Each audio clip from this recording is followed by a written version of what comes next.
The broadcast is now starting. All attendees are in listen-only mode.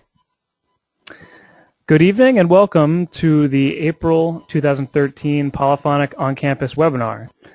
This is Steve Danu from polyphonic.org, and we're very glad to have you with us, with others from around the country, for what is going to be our final webinar in our series of 3 webinars this spring.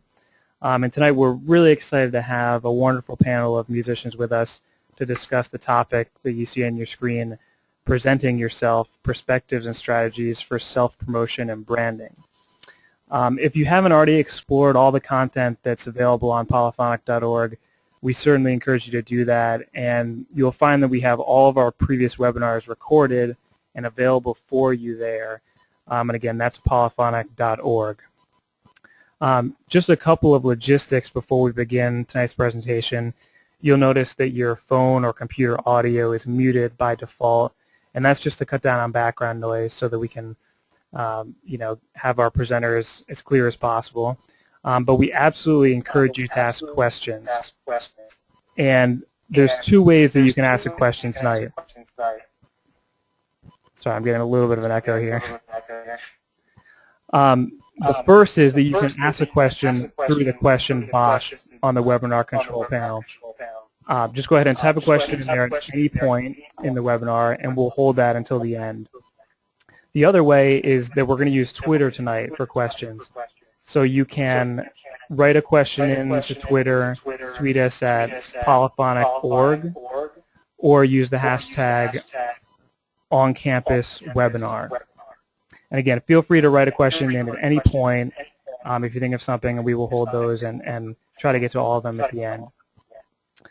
So we're very excited to have an esteemed panel of professionals with us tonight. And after each panel presenter gives us some thoughts on the topic from their perspective, we'll have this question and answer period, which will take us to 9 p.m.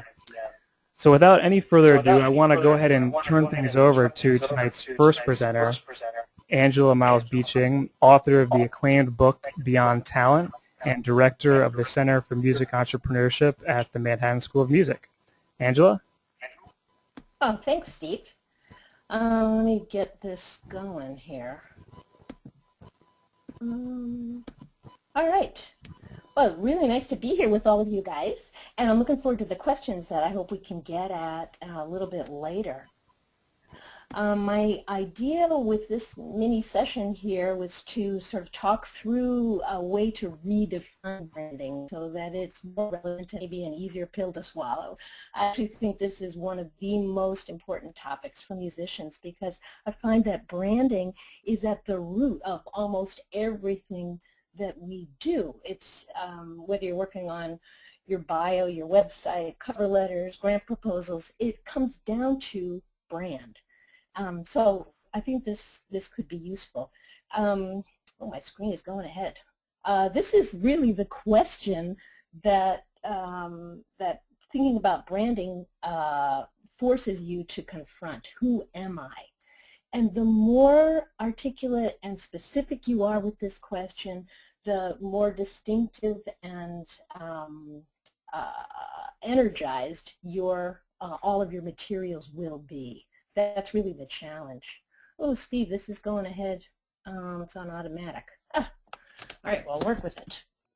Lots of people make the mistake of thinking of brands just in terms of these corporate logos. And certainly a logo or visual representation can be a part of your brand, but certainly not the whole thing. And the term, of course, comes from this gruesome thing that we do to animals. Thank God we don't have to do that to ourselves. When you think about the term brand, all of these issues sort of fall under the category of brand. So it's not just logo or graphics or design. It's also your reputation. It's what people say about you once you leave the room. So it needs to be much more specific. These 3 areas, in a way, are the components of branding. Your values are what's important to you, what matters to you. Oh, Steve, I'm having trouble here. Let's go back a second here.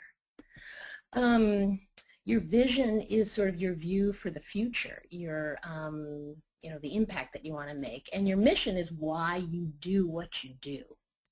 So to get at those issues in a brand, I think it's really worthwhile to spend some time writing out answers to these kinds of questions. What are you committed to specifically? Why do you do what you do? And what's the impact you want to make? And I think too often musicians are pretty basic in their thinking about these things. I'm committed to music. You know, I love music. You know, that's why I do what I do. But it's way more convincing to get more specific, to boil this down to what it is you really want to accomplish and how you want to affect others. So really, who am I gets tougher when you're very specific about it. And doing this work on your own is a challenge. So I always recommend working with a mentor, a friend, a colleague, a consultant, someone to help you think all of this through. I want to just use a few examples from the corporate world. And if we strip this down to just the logo, I think maybe it's one way of thinking about what a brand communicates. We all have associations with this brand. It makes us think of something, and it's not just selling computers, right? It's about innovation and creativity. It's about great customer service, but it's all of those associations. That is the brand, and you want to think for yourself, what do people associate with you? If we look ahead, there's quite a few ways to present a corporate identity, and this tagline is one way to add to a logo to have a little bit maybe more specificity. So you don't need a tagline as a musician, but it's not a bad exercise to think, if you were to have a tagline, what would it be? What's at the essence? What's the real message of what you do? So there's plenty of these. I just think it can be useful to think about how you might communicate any of this. I'm sorry about these slides. They want to go ahead. In this case, the logo and the tagline are one. And really, in the end, this is all about differentiating yourself from others. I will have for you 3 musicians' websites. I just wanted to take a look at their front page to take a look at how these brands for these particular musicians, let's just sort of think through what is actually being communicated. And the first person I brought here was Todd Reynolds, a violinist and composer. He's a great guy, teaches at MSM, and I love this image. It's so surprising. It makes you stop on his website, which is exactly what you want people to do. And it's evocative. He actually has a tagline here, making music from nothing with silicon. Oops, let's go back. Silicon enhanced electricity for 30 years. What I like is this making music from nothing. In a way, this is what we're seeing. Conjuring music out of the ether. I think it's great. I also wanted to show you guys So Percussion. I love this group, and I think this is a great example of something that I like to do when I'm looking at any kind of materials. I like to ask myself that, when I play the game of the adjective game. So if you just saw these photos and you didn't know this group, what would you imagine their performance to be like? And that's a great exercise to use with your own promotional materials, to ask yourself, what is really being communicated by the photo? And is it distinctive, or do you look like just another smiling, happy musician? And the last slide I have here, before moving on, is for Carol Jansch, who's also on the faculty at MSM, and I love this design element. It really communicates an aesthetic perspective. It's fun, it's lively, it's feminine, it's strong, it's all of those things. And this is all done without actually even seeing a photo of her. So design is an incredible way to also help amplify your brand. In the end, you know, the who am I comes down to what's your story.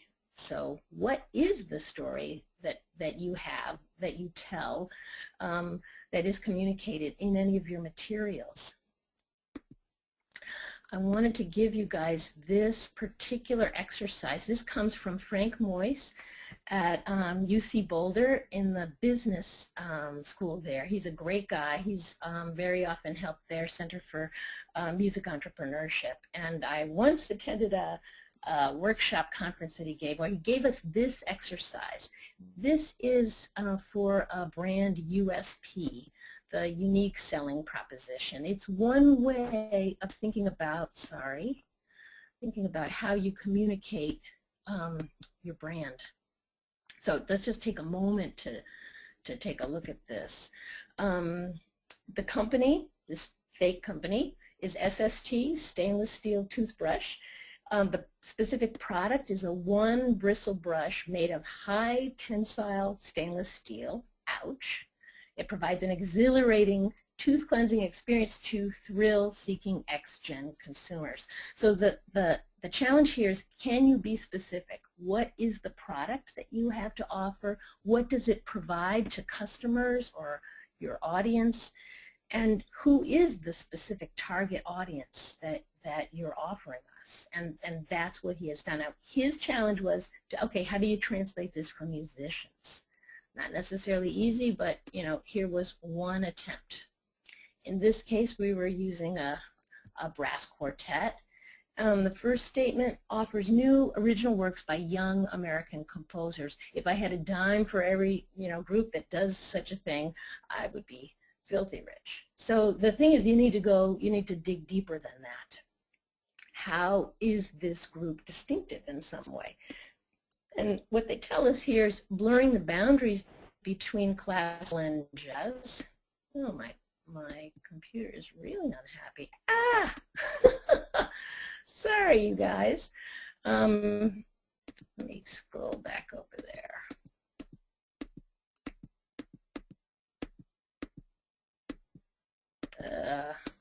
Hello. Okay. Blurring boundaries between classical and jazz, XYZ explodes the traditional brass ensemble concert experience. That's a sweeping generalization that needs to be backed up by something concrete. So how do they do that? They use extended techniques, video, and audience participation.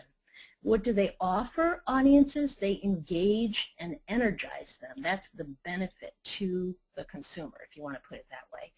And which specific audiences are they going after? What kinds of bookings are they looking for? Clubs, theme parks, and concert halls. This is a tough exercise, and I would recommend it to everybody. It really forces you to think, what is it you're offering and what's distinctive? When you do this kind of work, you can feel like, oh, it's scary, I'm looking at a blank page. And again, this is why I'd recommend working with a consultant, a mentor, someone who has written, for publicity stuff before. It'll help you brainstorm and get better results. And I'm Angela Beeching, Beyond Talent Consulting. I'm looking forward to your questions. Thanks. Wonderful. Thanks so much, Angela. We're going to switch modes here, switch screens a little bit. If you just bear with us for 1 second. We're going to move to our second presenter, Jade Simmons. And Jade has more accolades and awards than I could possibly list in this short time, but just to say that Jade is a concert pianist and arts entrepreneur who was recently awarded the 2013 Medal of Excellence by the Sphinx organization, which is a huge honor. So, Jade, it's all yours.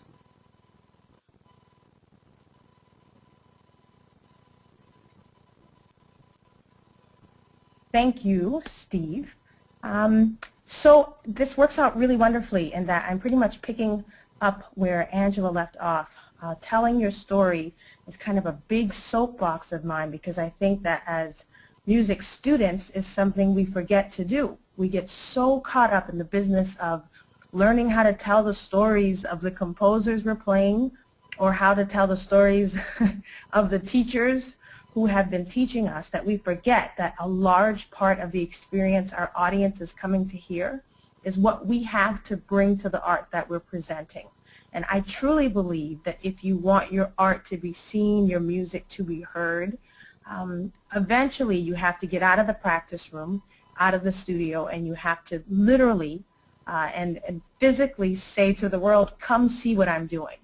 And a large part of the way that we get an audience to tune into us is via the media. And we are so blessed and fortunate and lucky that today we don't have to just wait on the big network news to come cover us. We have so many options available to us. So I want to talk a little bit today about what telling that story really starts to look like in detail, and then how we begin to tell a story in a way that the media will pick up on it and tell the story for us. We'll hear later about using social media ourselves, but I want to really get you focused on how you get others, journalists, reporters, to start telling your stories for you. So if you see on the screen there, this is what people think a concert pianist looks like. If you just talk to the lay person on the street and ask them to describe a concert pianist, a lot of them will joke and say they still imagine, these older white men usually, still in powdered white wigs. Now, if you press them a little bit and say, okay, but what about a modern day pianist? They still have a very So go to the next slide, Steve.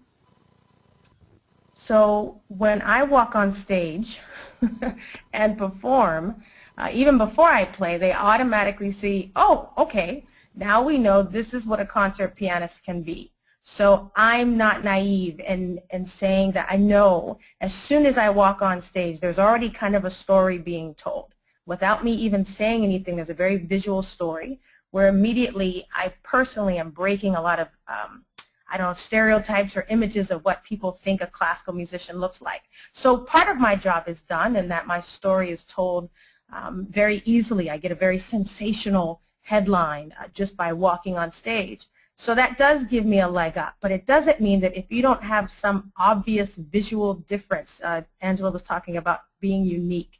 If you don't obviously stand out just by walking on stage, it doesn't mean that you don't have a sensational story to tell. And when I use the word sensational, I'm not talking about overhyped or sensationalism, but I'm talking about a story that's worth being told. And when you think about your story, you're going to be thinking about where you've already been, where you're going, where you're wanting to go, and then what the audience should expect from what you're about to do.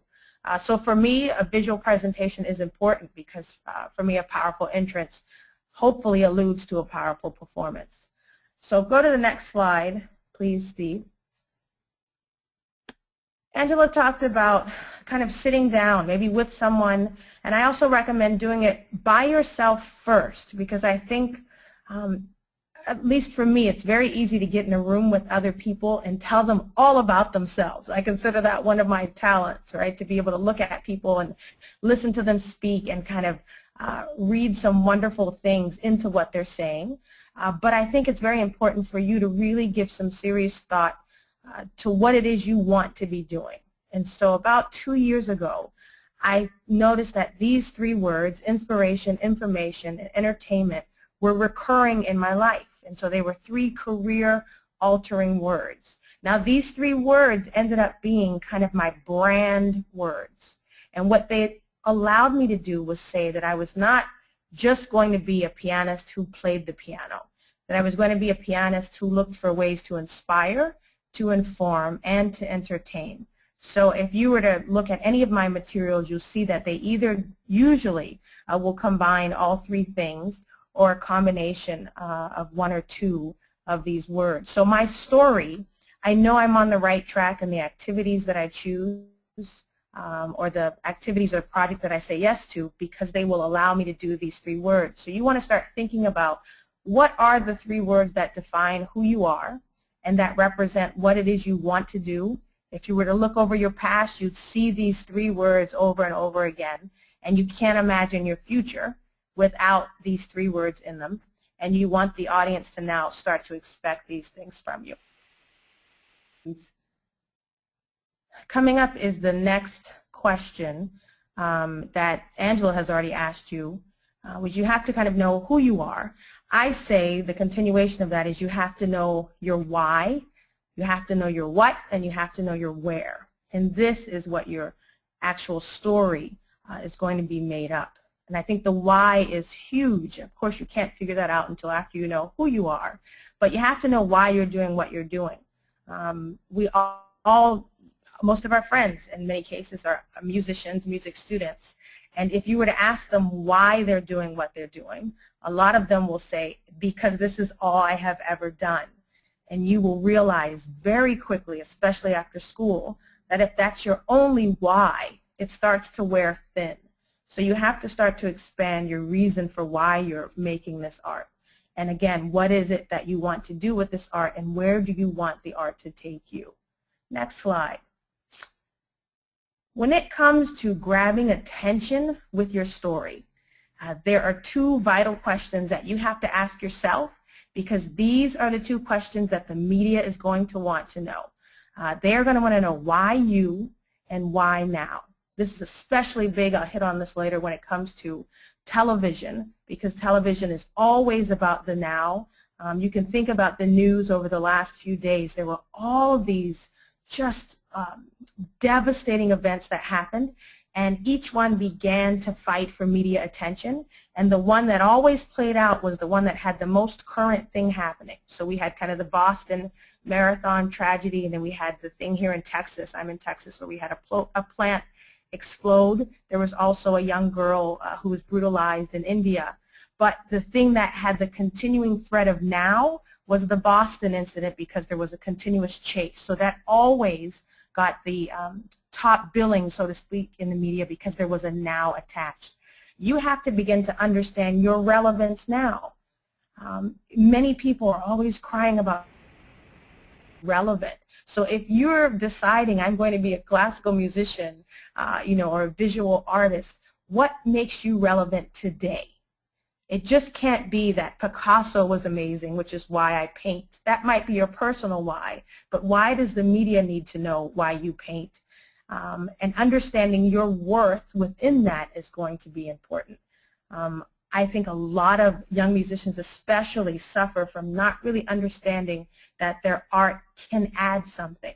So what does your artistic experience add to the people who are watching you on TV or possibly reading about you in the paper? The reporter is going to want to know that he's giving his or her reader, his or her viewer, something that's relevant and something that's worth something to the people looking at the story.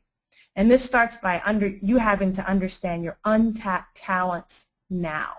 And this is one of the most crucial things for a musician or an artist of any nature to understand, is that most likely you're not just an instrumentalist. Most likely you're not just a painter or a dancer. When you start to discover those untapped talents, that begins to expand your story. So you must be able to basically present the urgency of you. A lot of times when I write headlines, they're always featuring what's happening right now. Why do you have to read this story right now? Why is it relevant that she's hosting the Clyburn, or why is it relevant that she won this award? And you have to tie it back into what's happening around you today. Next slide. So basically what I just told you is you're going to have a pretty big change of mindset.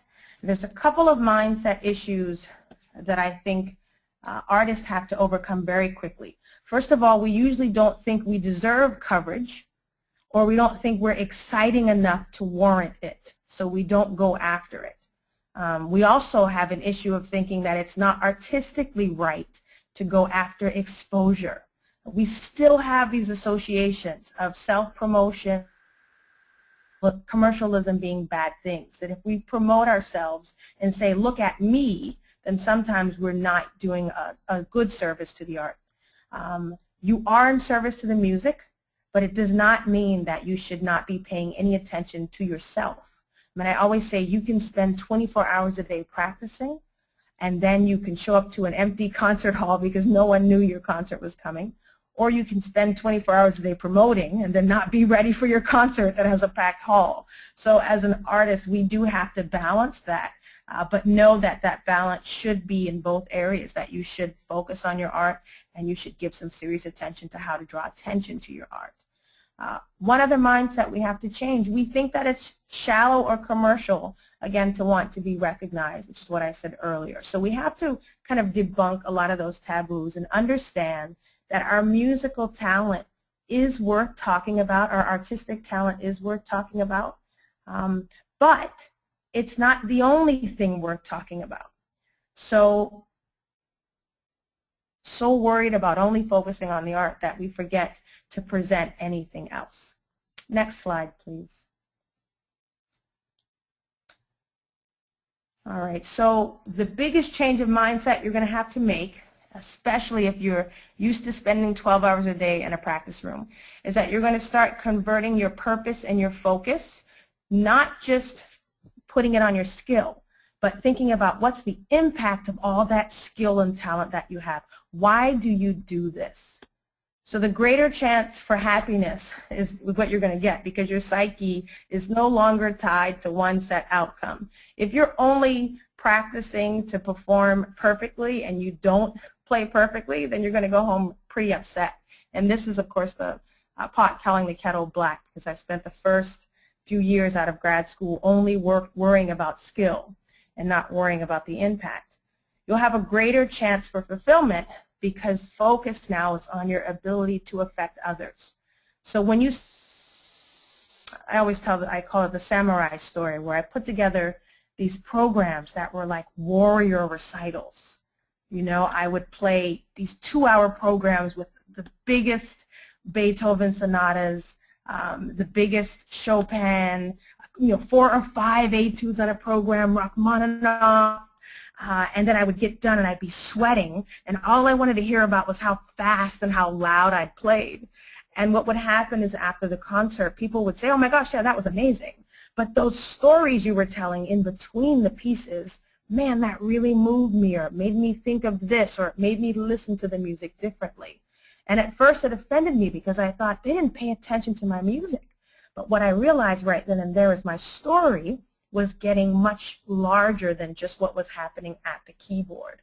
So what was happening in between pieces became a part of my brand, so that presenters would say, can you come and do that talking thing that you do where you tell stories? And so my story became something larger than just the piano. And that story gave me a greater chance for a broader influence because your opportunities are going to expand beyond the activity of your job. So now when all of these things start to come together, when you shift the focus to your impact, you have a story worth telling. Now you're telling the reporter, people should come to my concerts because they're going to feel this way or they're going to leave this way. They should come hear me speak because once they hear me, they're going to want to do this or have the inspiration or the knowledge to carry out a certain task. That's very different than come hear me play the piano. Next slide, please. The other thing you have to realize is that, again, aside from your story not just being, I guess I should say you have more than one story to tell. And the way you figure out that is what part of you haven't you shared that could be bringing you more coverage. In my instance, my personality or my culture. Is there a part of your personality or your culture that you could be sharing with your audiences and with your media that makes you more of a sensational story to tell? Do you have another talent or skill that could be increasing your exposure in the area? Your energy, your advice, your opinion, your attitude, your mindset, these are all things that expand your exposure. So if I took a personal example, I have a pretty definitive attitude and mindset about the arts and where the arts need to be headed and how artists, especially young artists, should be thinking of themselves. And so whenever I get a chance, I write about that. I write from that angle for the Huffington Post. But if I had never expressed that attitude or mindset, I wouldn't have the avenue of the Huffington Post. What that avenue allows me to do is there's yet one more one-liner in the bio that extends the brand to inspiration, information, entertainment, and it kind of backs up this brand that I've been promoting. My advice is something that has expanded a platform for me called Emerge already, and that allows me broader exposure so that I can speak in schools or speak to young musicians. That's another story worth telling. What parts of you haven't shared that could be bringing you more coverage? Next slide. So here's the nuts and the bolts. So you've got the story now that you're ready to tell. And you need to figure out who to pitch, how to pitch, and when. I am not going to go through the nuts and bolts of how to write a press release. There are countless resources online for that. But once you learn how to write a press release, which is not so hard, but you can, of course, ask people to help you with this and read over your work. Initially, what you want to do is establish your local credibility as well as a national list of media. So a lot of times record labels will say that they're not even considering signing you as an artist because you don't have a local presence. So wherever you live, your town, your city should know who you are. You should be saturating the area that you're in. I should be able to fly into your city and people know who you are. Of course, that's harder if you live in New York, Boston, Chicago, LA, but that area should know who you are. And you're going to build your media list by studying the reporters. You study who covers what for the local paper, who covers what on the radio, so that when you start to pitch your story to these people, you're sending them information they want to know. You're not going to pitch your story about your next concert to someone who writes for the gardening section, of the Houston Chronicle. You're going to start to make a local media list, and you add them to your mailing list, which hopefully all of you have some sort of newsletter or mailing list. And you make sure you don't bug the media unless you have really great major announcements to make. And then you can also start to offer them exclusives when appropriate. So on my last recording, I had a great partnership here with one of the local papers, the Houston Press. And because I knew that what I needed was not a bunch of little tiny one-liner mentions, I needed a big feature. I went to them and said, look, if you do a large-scale feature album, then I'll make it so that you're the only one with the story. You'll be the only person getting the release.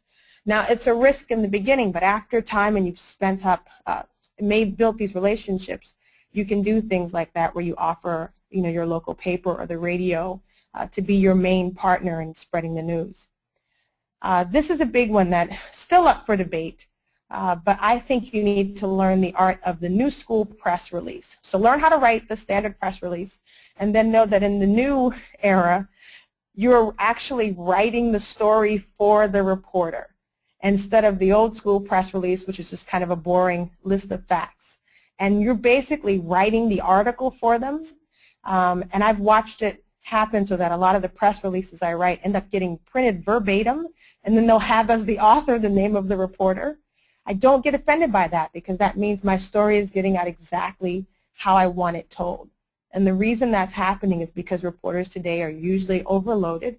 Arts departments have been cut down as are concerned. So when you write the story for them, especially if it's well written, it takes a lot of the workload off. Now, when you send them your press release, people always say, well, how much do I nag them? Well, you send it early enough to allow them enough time to notice you, depending on how far out your event is, anywhere from a month to 3 weeks to 2 weeks ahead.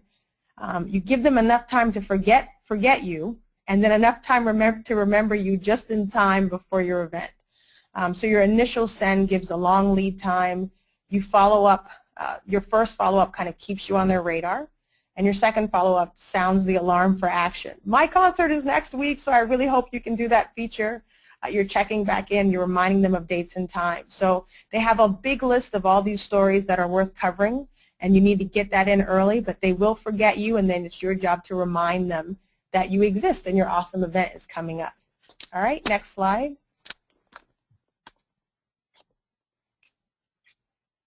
All right, and so I'm going to go through this a little bit quickly for time's sake. My big thing is don't send the same exact press release to every outlet. Here's the main thing you need to know about the different types of media. For radio, think about it. People can't see you. So your pitch should prove that the verbal story you're going to tell on the air translates in a visual way to the listeners. If you get to play on the air, you want to make sure this is probably not the time to play, second movement of Chopin, third movement of the Chopin Sonata, which is a funeral march. Probably not the time to play that. It's probably the time to play your fast and furious stuff because you want people to listen and tune in. If you're trying to get the attention of the newspapers, this is the chance to tell a really great story that has twists and turns. So when you pitch them, you're talking about all these twists and turns in your story because they want to make sure they're offering a good read for their readers. When you pitch TV, it has to be a stunning visual impact with a sensational story. TV is the hardest to get because it's about the right now or it's about the unusual. So when I was pitching more major networks with my new album, I pitched to them the fact that I was a concert pianist who was also rapping. So that if they booked me on the show, they could see me play Rachmaninoff and rap in the same segment. So that was very exciting because it was something they felt like people hadn't seen. So you have to find out who that media outlet's audience is, and you decide which of the big three, that's for me the information, entertainment, inspiration, which of those things are what the audience is looking for, and you're going to emphasize that in the pitch. Next slide. Okay, this is an important one, might even be able to end here. Your story, you need to know, is ever changing. So the fact that your story is evolving doesn't mean you're all over the place or that you're some flaky artist who doesn't know what they want to do. It just means your story is evolving. And if you keep telling people how your story evolves, it gives you a reason to keep going back to the media, and it allows the media to keep coming back for more. Your story changes because you're going to talk about what big artistic discovery, what unexpected venue you've played in, what your new project, why your new project is so unique. Maybe you've had a new life event that's altered your art or the way you see art. Or maybe you can talk about an artistic trial of yours that people can learn from. You think of Leon Fleischer and how much media has come from the fact that he can only play with one arm. And then the story evolved because he was able to undergo treatments that allowed him to regain usage of his right hand as well. So that trial that has been going on for years for him has been a large part of his story. And then last slide, I think, is the next one. All right. Okay, so we end back up with these three words. If you stuck with these three words, these are my three words, but I think they can work for any artist looking to kind of make an impact. They require you to constantly re-innovate. They deliver the unexpected to a crowd that thinks they already know all about you. And when you come to presentation, they excite people and the media and make them want to check in to see what's next. And they encourage your audience to spread your message. And those audience members go out, talk about you, and bring you new members. And just having that kind of momentum is a story in itself that makes the media very interested. So think about any questions you might have for me in terms of how to get the media to check you out and how to specifically target certain outlets. All right, thanks. Excellent. Thanks so much, Jade. Again, we're going to switch gears a little bit here, so bear with us. Our next presenter, Bill Williams, unfortunately isn't able to be with us. He's actually in Latin America performing and teaching right now, so he's doing this. He's promoting his own brand. And originally, he actually sent us some messages for you all and a recorded message. But I think in the interest of time, what I'm going to do is move right to someone that he brought in to also speak with him, Nina. And I'm going to pull up a slide here that will give you a little more information on Nina. And Nina can speak a little bit about social media and sort of pick up on what Jade was saying about the importance and the possibility of social media, and specifically YouTube. I know that Bill, in his remarks, really was pointing to the fact that Nina has sort of a remarkable following on YouTube of over 4.8 million views on her channel, which includes a lot of instructional videos on the flute and performances of herself. And so she's obviously been very effective at promoting her brand in that way.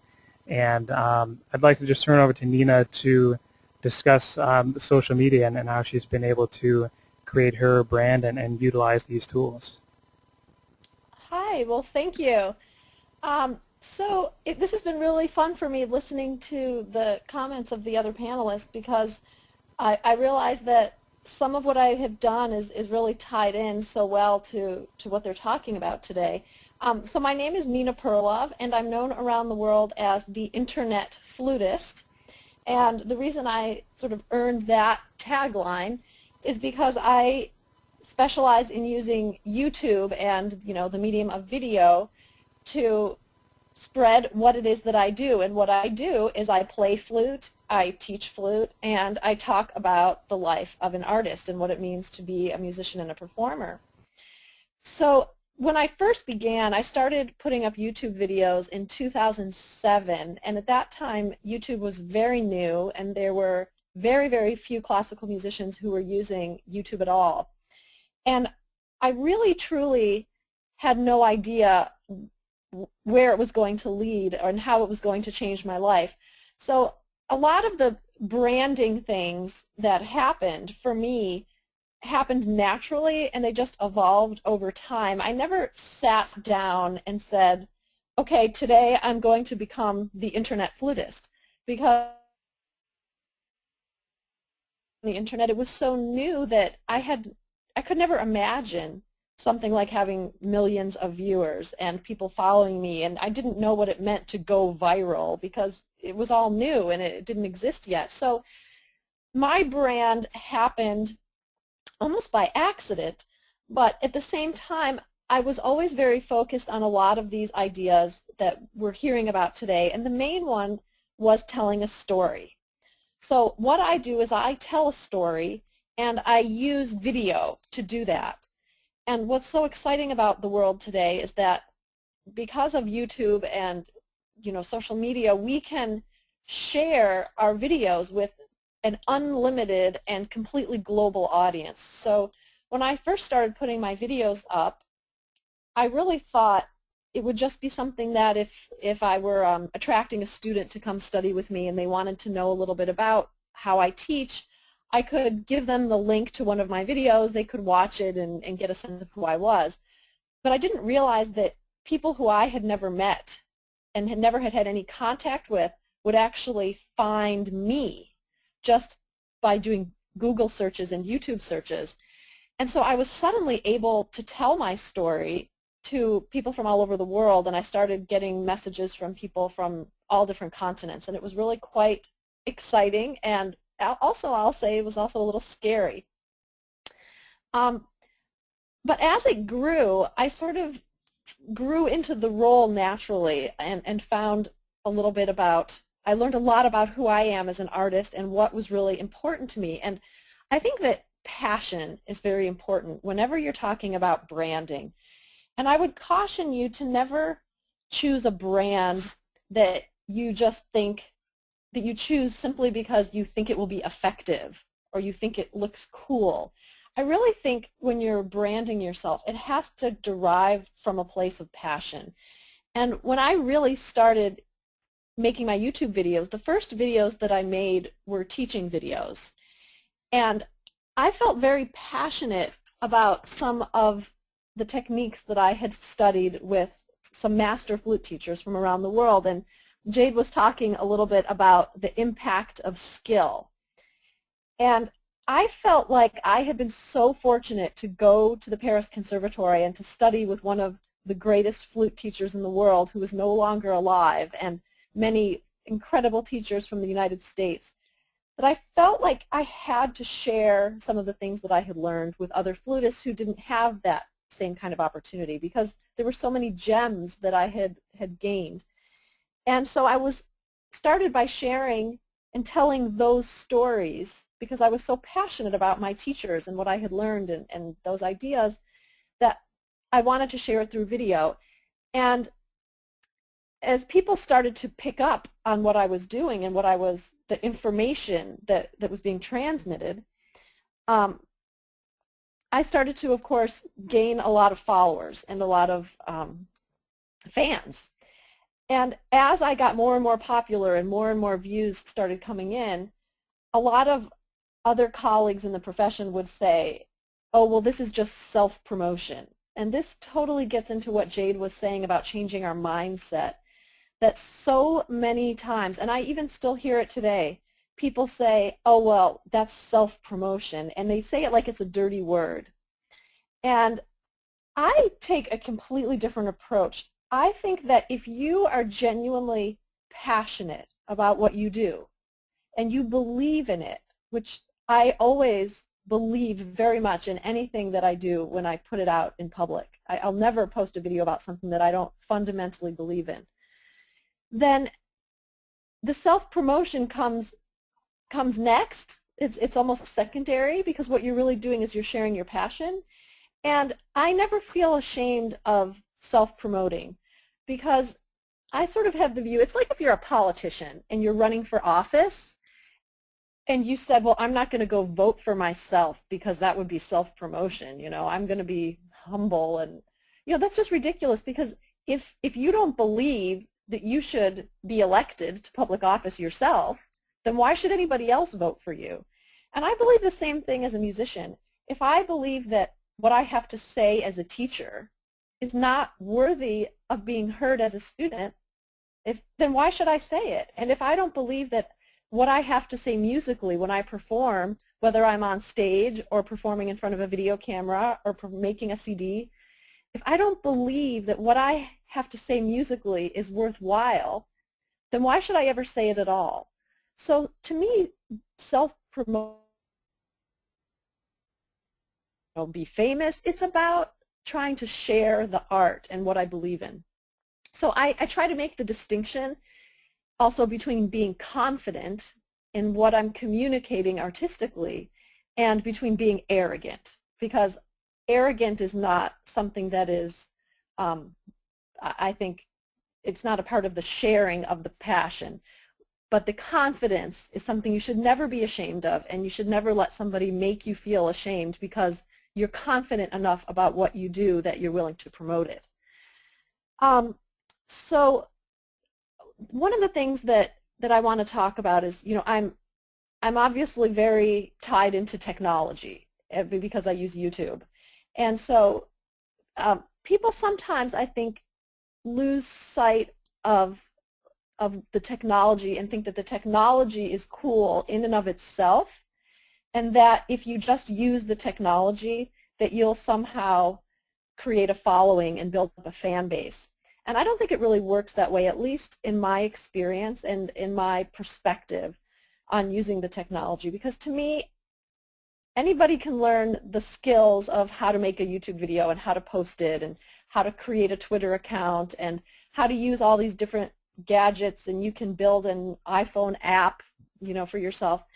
But to me, the essence is not about the technology. To me, the technology is just a tool that I use, and what I'm really trying to do is I'm trying to make meaningful connections with other people.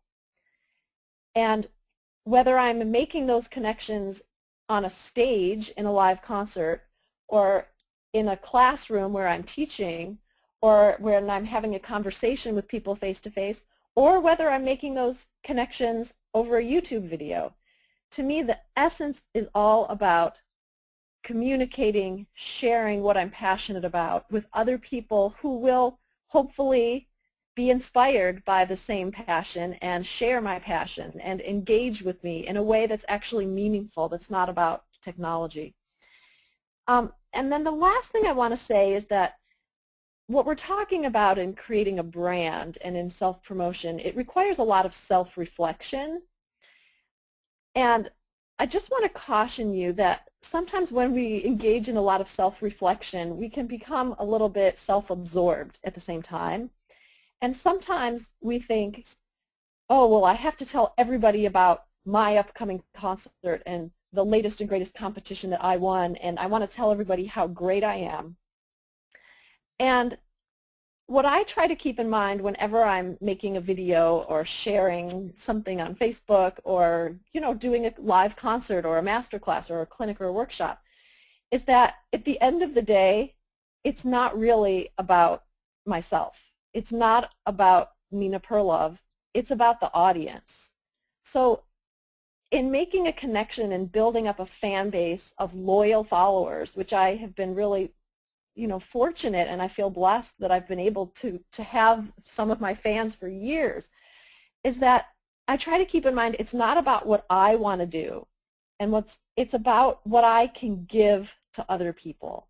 So I try to listen to my fans. I try to get a sense of what they are interested in, and then I try to give it to them. I really feel like I am at their service, and I'm trying to give a gift. And if I'm providing something that they're not interested in, then I'm not helping them and I'm not helping myself. And if I can find the magic spot where I can do something that I'm passionate about and other people are benefiting from it and enjoying it and becoming enriched by it, then that's when you become successful. So remember, it's not about you. It's about a gift that you're giving to other people. So thank you. Thank you, Nina. That was fantastic. Thanks for all those thoughts. And obviously, all three of our presenters have given us a wonderful range of things to think about related to this topic. And not surprisingly, we have a lot of questions that have come in, and we're going to get to those now. And I want to just say to folks, let me remind you to how to ask questions. There's a question box on the webinar control panel. You can type a question in there. Or if you're on Twitter, you can tweet us at polyphonic.org or use the hashtag OnCampusWebinar. And if we don't get to your question tonight, we certainly still want you to ask that question and us to give you an answer. You can email us at info@polyphonic.org, and I know that all our presenters would be happy to email with you, engage with you somehow, and get that process started for you. So I want to start with a question that came in here for Angela, which is just, what is a good first step in the branding process? I think it's some of what Jade and Nina also talked about. It's that self-reflection piece and really thinking about what it is you want to offer someone as that gift, right? What is driving you? To do the self-reflection around that and some writing is often the beginning of material that you can use very effectively in a cover letter or in a grant proposal and in your bio. Great. Thank you. Question that I think might be good for Jade here that's come in is, how do you approach branding if there are multiple services you want to highlight? For example, performer, consultant, teacher. You cut out a little bit on me, but I think I got the gist of the question. Basically, what you're wanting to do is admit that you offer all of those things. And so in my case, the brand itself is a package deal. There's kind of a quip that I know Greg Sandow always quotes me on, where I had a past manager say, what do I tell people? Are you a pianist, a webcast host, a fashion plate? And I said, yeah, you tell them I'm all of those things. And I'm the best, package deal they're ever going to get. So I had to learn how to market myself as a package and make that package make sense to the people who would want those services.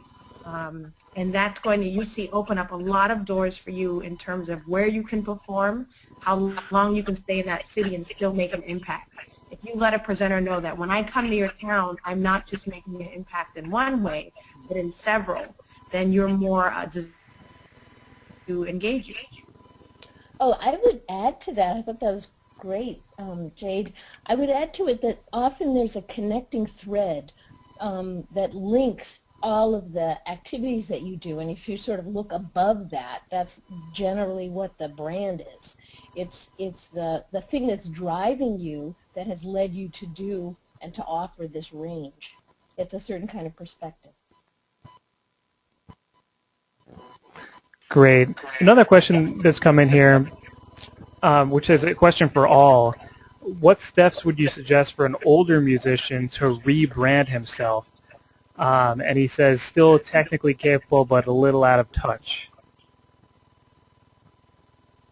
Oh, I would say this piece that we've been talking about, the reflection and the writing and the thinking it through, none of that is dependent on technology. And so the real thing is that you can drill down to the essence of what really matters to you and what it is what's driving you, your motivation. And from that, then you can figure out how do you want to communicate that message, and that can affect things that are technological or not, and you can always get help around that. That's not a deal breaker. One thing that might be nice to think about too is I'm really big on collaborating with other artists.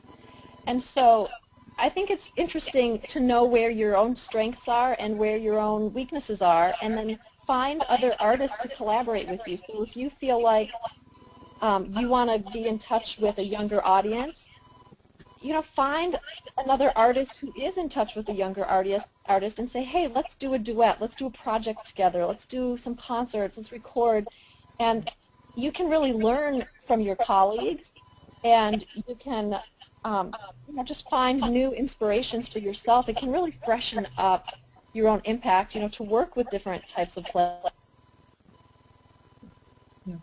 And just approach them and say, hey, let's do something together. I really believe in collaboration, and a lot of musicians sometimes feel very territorial, and they're afraid to collaborate with another performer, especially if it's like the same instrument, because they feel competitive. And I take the opposite approach. I feel like the world is big enough for all of us, and the more we work together to spread the joy of music, the greater audience that we'll all be able to develop, cultivate. So I'm big into collaborating as a form of freshening up your outlook.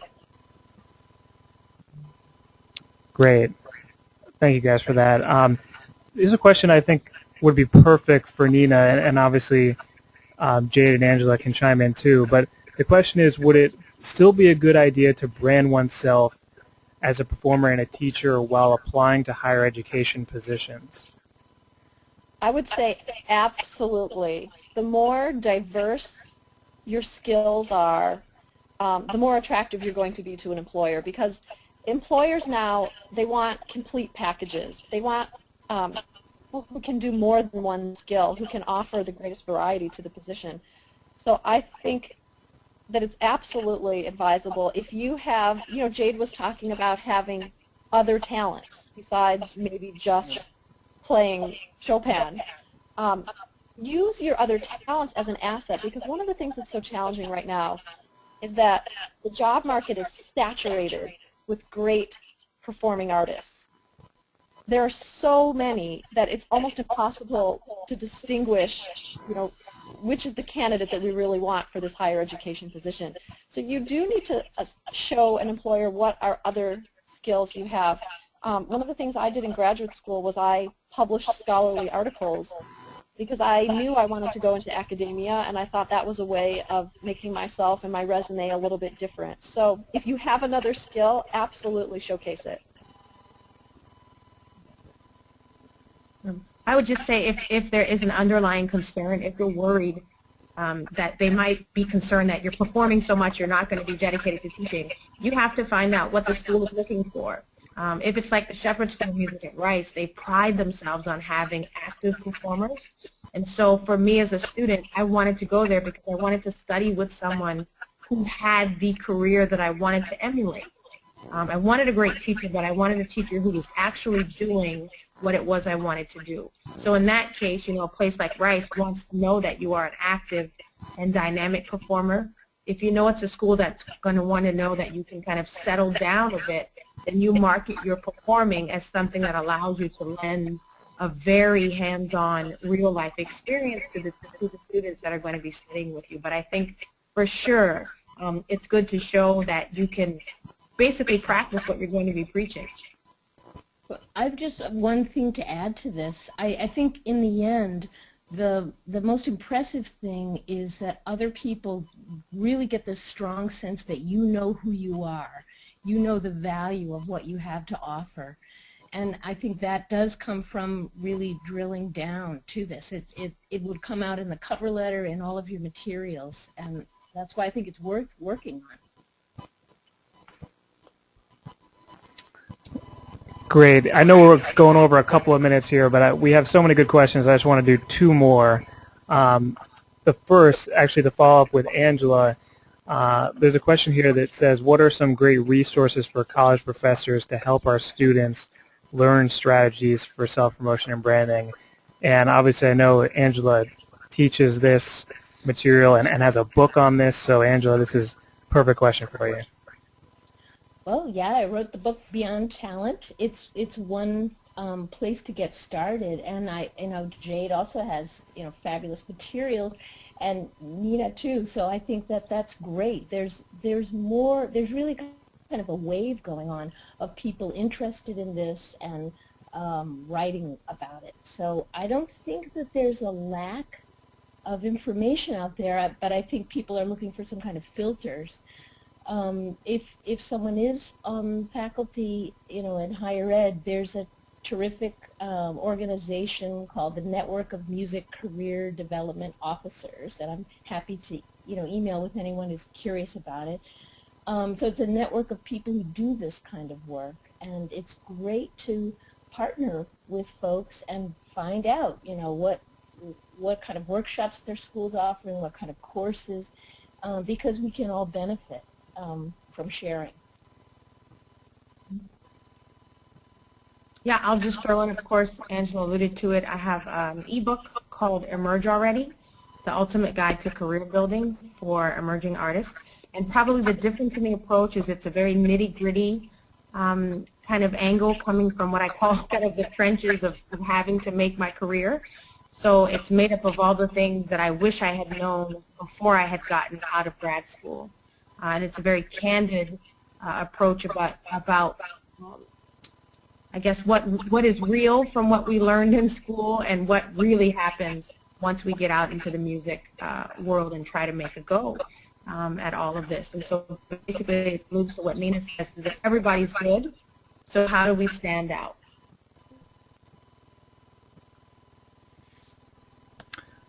Wonderful. Great. Well, let me just follow up with this one last question that I'm sure maybe all of our panelists may have thoughts on, and we've alluded to this a little bit, but the question is simply how to brand yourself and become well known in a new community.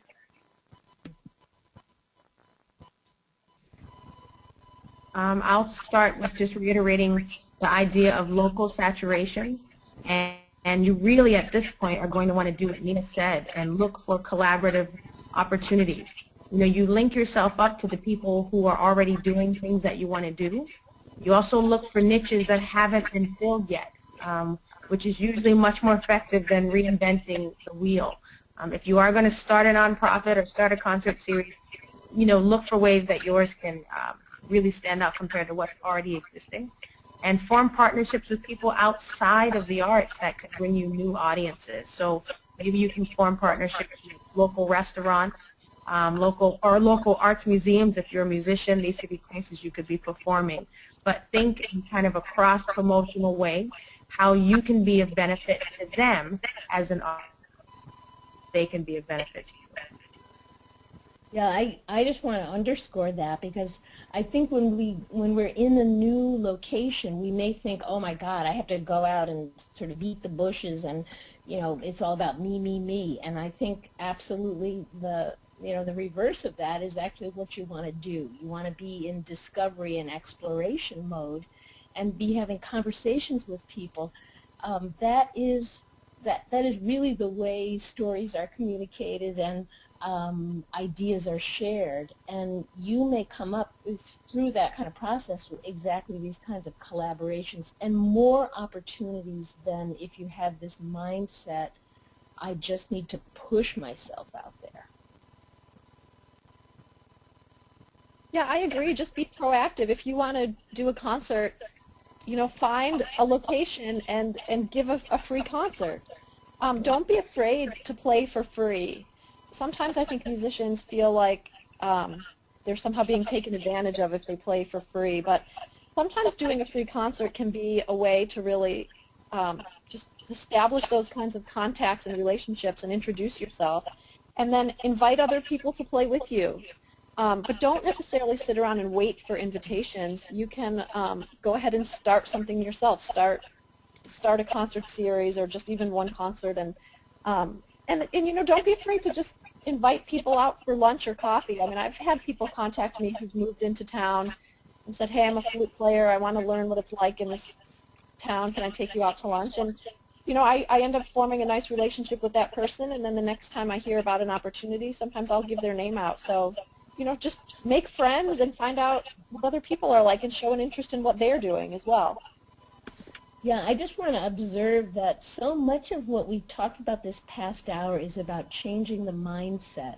And I think that that's really helpful, because you can have all kinds of fancy bells and whistles to your promotional campaign, but if it's not coming from a genuine place, and if you haven't figured out how to deal with this stuff, you're working against yourself.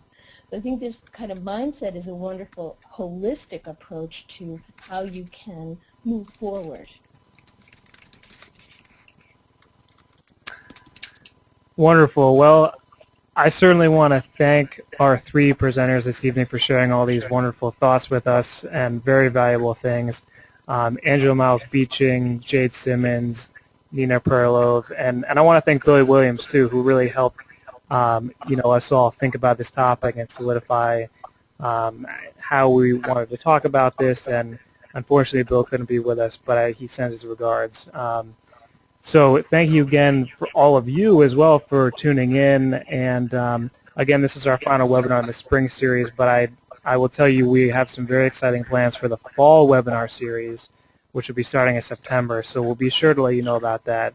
But again, thank you to our presenters tonight, and certainly look them up on their social media, on their websites. They're obviously great teachers and examples of how to use these tools and how to create a brand and promote it. So look them up, and if you have further questions, I'm sure they'd be happy to answer them. You can also get in touch with us through polyphonic.org, our website, or info@polyphonic.org, and we'll be happy to put you in touch with them and answer your further questions. So again, thanks to our presenters, and thanks to you for tuning in, and we look forward to seeing you on the next webinar. Thanks, Steve. Yep. Thank you. Thank you. Bye.